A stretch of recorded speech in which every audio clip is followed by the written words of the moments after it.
iugnay natin po doon naman sa inyo pong inihain na petisyon sa Korte Suprema. Para sa kaalaman ng ating mga kababayan, ano po yung mga prayers niyo po doon, Attorney? Yung iba kasi sinasaway tayo kasi ito na naman, no, panggulo naman. Hindi po ito panggulo.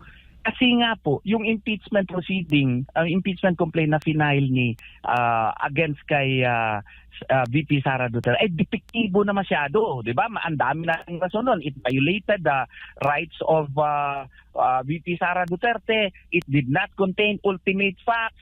Yung mga ebidensya ay wala nga naka-attach doon sa impeachment complaint at saka patong-patong na kamalian. Kaya nga nag-file tayo ng petition for certiorari para mapadismiss yun.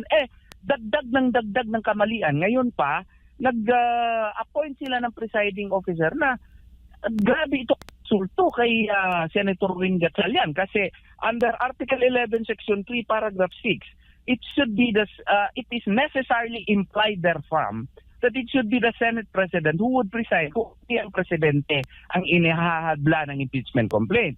Tapos, ang proseso pa nito ay hindi rin tama kasi yung Rule 2 ng Senate Rules na nagsasaad kung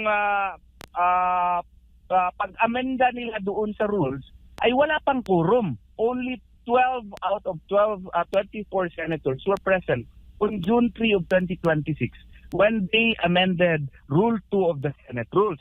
At saka, violation din yun under Section 136 of Rule 51 of the Senate Rules. Ano yun? Ano yung rule na yun? Dapat kung mag-amenda ka ng Senate Rules, ay dapat ipresenta mo ito 1 day before it is going to be considered by the Senate. Hindi nila sinunod yun. Tsaka, kung mag-amenda ka ng rules on impeachment, dapat you should have it amended at the time when the Senate is acting as an impeachment court, not as an ordinary Senate doing legislative works. Kaya nga, nagsampa tayo ng motion doon sa Korte Suprema kasi supervening event ito, kadagdagan na naman na mali ito. Ang takot kasi natin, kunyari, kung si VP Sara ay ma-acquit, hindi ma-prove, hindi sila makaabot ng 16 votes, may mag-petisyon na naman sa Korte Suprema, mag-file na naman next year dahil sa void ab initio yung proceedings na ginawa nila kasi hindi Senate President yung mag-preside.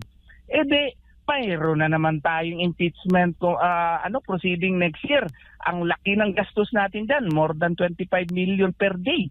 Ang tao ay na-divide na masyado. Depektibo pala, void of issue pala. Kaya, i-final natin doon sa Korte Suprema yung motion natin.